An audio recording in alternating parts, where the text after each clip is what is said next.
guys, and welcome to my channel. So today I have a Q&A for you guys, and it makes me so happy how many questions you guys have because I just love answering questions. So I will get to as many as I can, so I'm gonna talk fast so that way I can answer as many as I can, and then the ones that I don't get to, I'll try and go through and comment for you guys and answer your questions.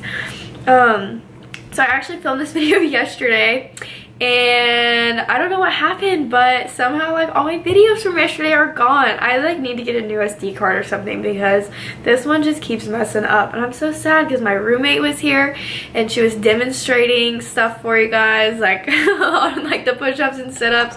So I'm really sad it got deleted. And last night was my first night out in San Angelo, and I was vlogging, and now it's all gone. So just gonna show you guys this so that way if you see writing on my hands you're not really confused throughout the video. So we went out last night to a bar, and instead of doing X's, they wrote little kid on my hand. Yep. So this morning I woke up, I don't think you can see it anymore, but I had a little on the side of my face because I sleep like this on my hands, and so I always wake up with Sharpie on my hand or on my face if I ever like go out and they do X's or something. So it was pretty funny. Okay, so let's just get into the questions. If you are going to tech school straight from BMT, do you not bring anything from home there? I know you were home before, but people not in the Guard or reserves. Okay, so if you are going straight to tech school from BMT and you don't go home like me to like pack a bag, what I would recommend doing is either packing a suitcase before you leave with everything you're gonna need, like your electronics, chargers, maybe like a pair of sheets, or you can just like buy sheets when you get here, but like I brought sheets with me and like a comforter and stuff, clothes, computer, whatever you want to bring. Pack all of that before, and either have your parents ship it to you when you get here and you get your address, because you get your address within a couple days, or have your parents or family, whoever's coming to graduation, bring that suitcase to graduation, and then you can bring an additional bag with you to Airman's Week, or like you can switch out your bag and have like a bigger, you can have like a suitcase or something. So if you want to do that, that's always a good option. I know a lot of people did that. But if you are going straight to tech school, I'd recommend bringing just like 1 or 2 outfits with you to BMT, so that way you have them immediately when you get here. I just recently enlisted in the Air Force and would like to ask a couple of questions. After BMT, are your parents allowed to bring a small suitcase for your belongings for tech school? Yes. How long is tech school? So depending on what your job is will depend on your tech school. If you go on the Air Force website, it has all the careers, and you can go on there and then it'll tell you how long each tech school is, but my specific tech school is 6 months. Lastly, how much free time do you have exactly? So same thing, kind of depending on your tech school is going to depend on how much free time you have. So I'm in class from 7:30 to 4:30, so sometimes we get out early. So after that we have PT at 5:15, and that usually goes to like 6 or 6:15, and then after that we have the rest of the night to ourselves. Starting at the beginning of March, we're only going to have PT once a week if you have above a 90 on your PT test, so I'm going to have a lot more free time, well, if I still get a 90 on my PT test. But you actually do have a lot of free time, and then on the weekends you have your entire weekend to yourself, so that's pretty nice. Hey Sam, I'm interested in joining the Air Force and am exploring jobs in the intelligence field. Did you have to wait a while before BMT for an opening of the job you have now, or was there an immediate need for geospatial intel? So geospatial intelligence, I know, is on like the critical skills list, so they really do need people to fill this position, but it does take a while to get here, just because in my class I think there's like 12 of us, and the tech school is so long and there's only so many classrooms at the schoolhouse. It's really hard to get people in, and just to kind of give you a little perspective, not to be discouraging or anything, because it's different for everyone and most people don't have to wait this long. I feel like I enlisted in October of 2016, I went to BMT in August of 2017, and then came to tech school January 2018. So it was kind of a long process for me. Most people, especially if you're active duty, it does not take that long. I don't really know what happened with me. How are you able to meal prep? I thought 3 meals a day were required to be eaten in the cafeteria. Also, where do you buy the food for meal prepping if you can't leave base?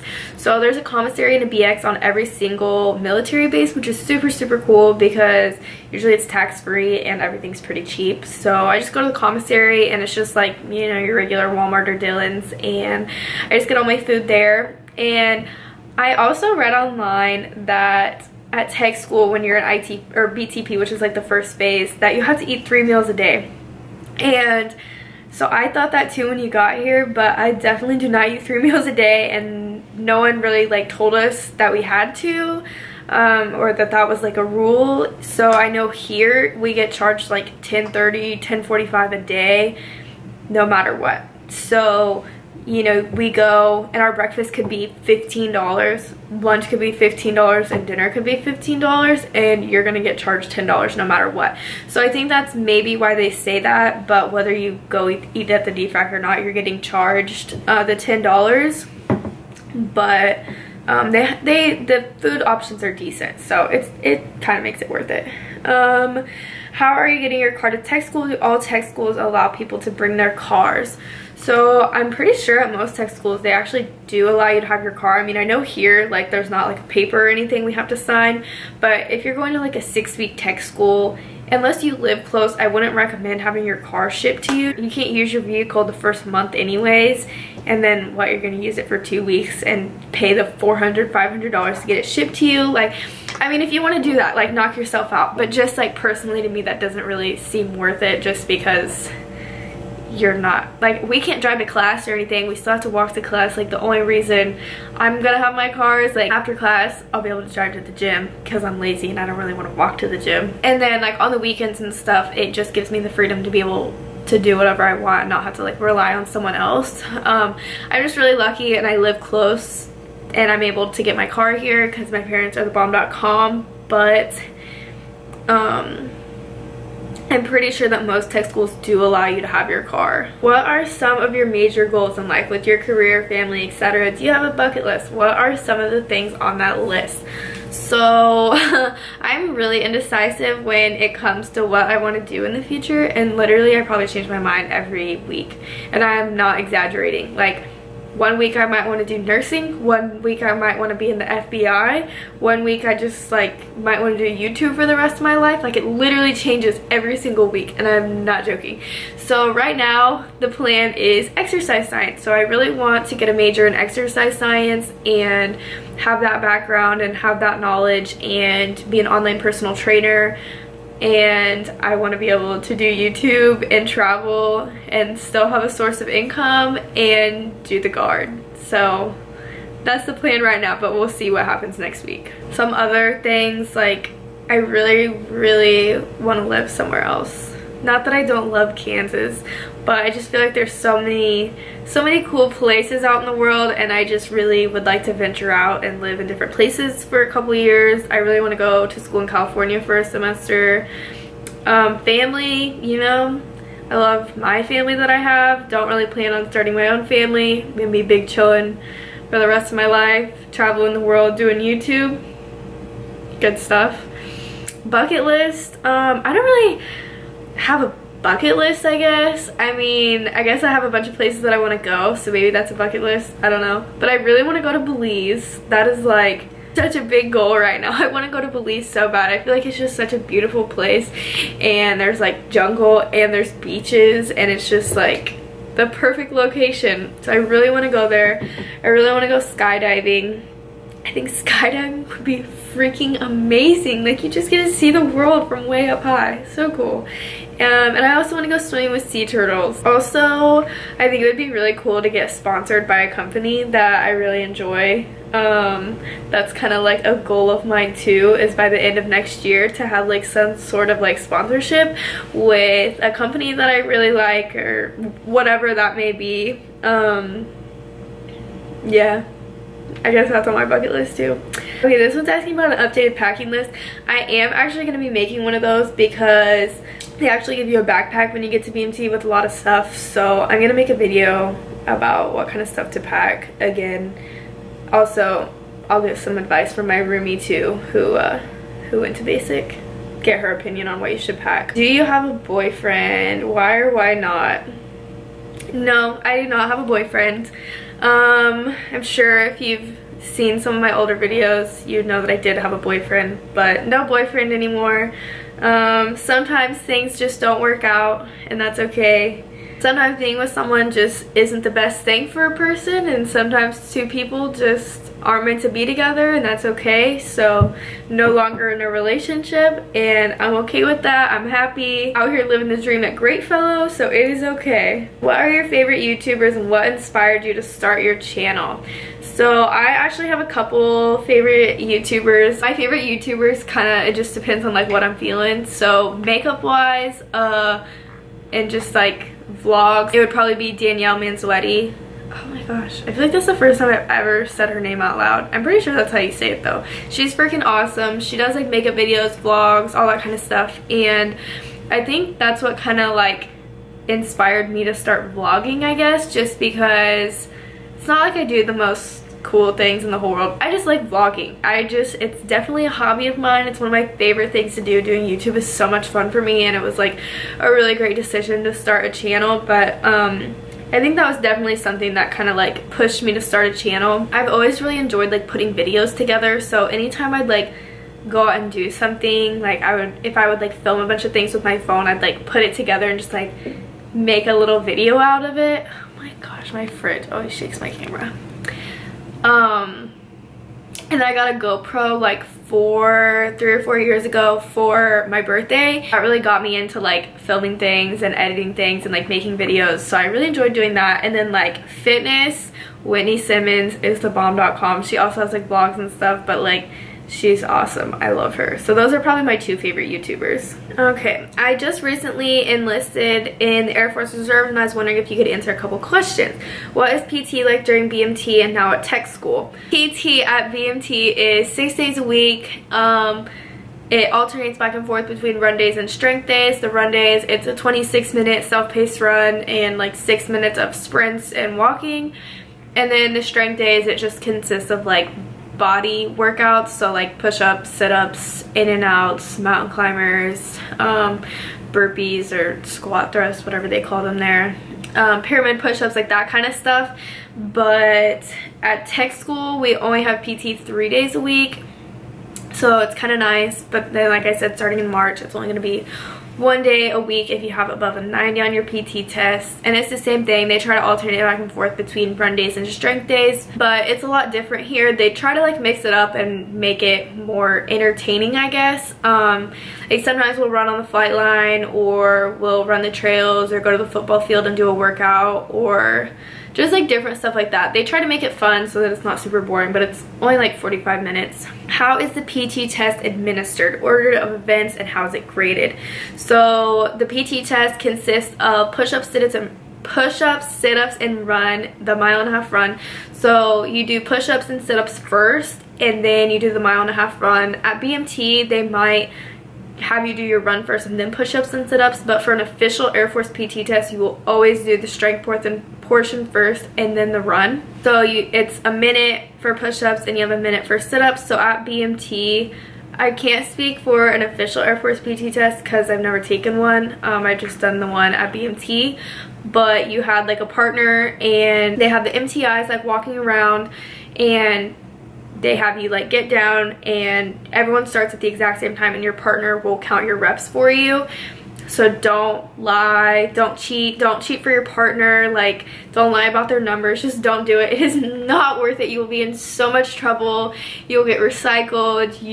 If you're at tech school, you'll probably get like an Article 15 or something. Like, just don't do it. It is not worth it. Like, put in the work to be able to do the amount of push-ups and sit-ups that you need to, and it's much better. Do not lie. But yeah, then it's the same thing for sit-ups, and your partner just counts, and then you guys will switch.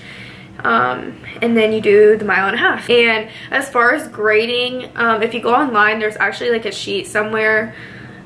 I'll try and find it and link it down below, and it has like scoring wise. So if you do 30 push-ups, 40 sit-ups, and I don't know, 1350 run, then you can like calculate your numbers. Oh yeah, also waist measurement, that also goes towards your PT score. So they'll measure your waist and make sure you're in regulations, and then you get 20 points for that. And then what is a specific workout you would recommend to do before heading off to BMT to be a little more prepared? So in case you didn't watch my last video, I actually started a fitness Instagram and I post a lot of workouts on there. They're more gym based, not necessarily to help you at BMT. I mean, any sort of workout is going to help you at BMT just because it's going to help you build up strength. But I would honestly just recommend doing push-ups and sit-ups. If you want to improve your push-ups and sit-ups, do them every day. Like the last week, I was trying a little experiment because I want to improve a little bit on my push-ups. And so I was doing 200 sit-ups every day and 50 push-ups for a week. And I can like do more push-ups now. Like the most I've ever been able to do is 40, and literally if I try to do 41, like I will collapse and it just doesn't work. And so I've been doing 50 and like resting in between, and now I can actually do 50 push-ups. So actually doing them will improve your numbers. So I was also thinking about starting to post workout videos every week on here. So if you guys would be interested in that, let me know, because I'm highly considering doing that, and then I can make a lot of them focused around what you would need to do to help improve your PT scores. Who is your favorite at Goodfellow? Sandoval, you're my favorite. Okay, good question. What are the base leave rules like at tech school? Does everyone get it, or how does it work? So there's different phases at tech school. So there's BTP, ITP, and ATPs, and there's like another phase after that, but like that's if you're here for like a year or something like that. So you're in BTP for a month, and to go from BTP to ITP, you have to, this is how it is here. I don't know how it is at other tech schools, but I'm pretty sure it's all the same. You have to pass 2 open ranks inspections, so a blues inspection and an ABUs inspection. You have to pass 2 consecutive room inspections, and you have to have an 80 or above on your PT test. But when you are in BTP, you can't leave the base or anything like that. You got to be in uniform 24/7 unless you're in your room, then you can be in your civvies. But then once you get to ITP, you are allowed to leave. You have your weekends, curfews later. So for here, curfew's midnight on the weekends, and then during the week it's 10. You're allowed to like stay out on the weekends if you fill out a 4392 form. So I have family that lives like an hour and a half away from here. So if I fill out one of those forms, I can drive down there and stay with them for the weekend. So that's pretty cool, and I'm pretty sure that's how it is at most bases. And then like last night we went out, and then I was just back here before midnight, so that's pretty nice. What was your life like before the military? So before the military, I mean, I was just, you know, regular high school kid, I guess. I don't know, I feel like the military has become like a huge part of my life for the last year and a half, just because, you know, I've been going to drill, and then obviously I'm gonna be here for 6 months, and then I was at BMT for 2 months, so that has been like a very large portion of the last year of my life. I wasn't very involved in my high school senior year especially. I just did like college classes at the local community college. Work at the best pizza place in the whole world, so it's basically just like working, going to school, traveling when I could, because I love to travel, hanging out with my friends. Yeah, so I don't know, that's pretty much what my life was like. Not super exciting. How often do you see your friends now? So I haven't seen my friends since I left. They came to the airport with me, but they're thebomb.com, and they're coming down over spring break. So they're coming down, we're like renting a house, and we're just hanging out all weekend. So I'm super excited to see them. I'm just really lucky that I live close and they're willing to drive down here, so my friends are the best. How many times did you take the ASVAB? So I only took the ASVAB 1 time, and I've been getting a lot of questions from you guys about my MEPS experience and the ASVAB. A lot of these questions were that, but it's just like so much to explain. So if you guys would be interested in seeing a video about that, I could also do that. I don't have the best memory of that because it was almost like 2 years ago, but I kind of remember. Okay, this is probably the last question I'm going to answer because I feel like this video is going to be really long. But can you talk about shaving? Like, do you have time or not? So the first week, no, not really. You're rushed all the time, but after that you gradually begin to get more time, and at night you'll have like a little bit more time to shower. So, and then on the weekends, like on Sundays, you'll have more time, so it's nice. It's not that bad, I promise. Okay, so thank you guys so much for watching. That was my first Q&A. Hopefully it turns out okay. I feel like it's been really long, but it's cool. So thank you guys so much for watching, and I will see you guys in my next video. Yeah,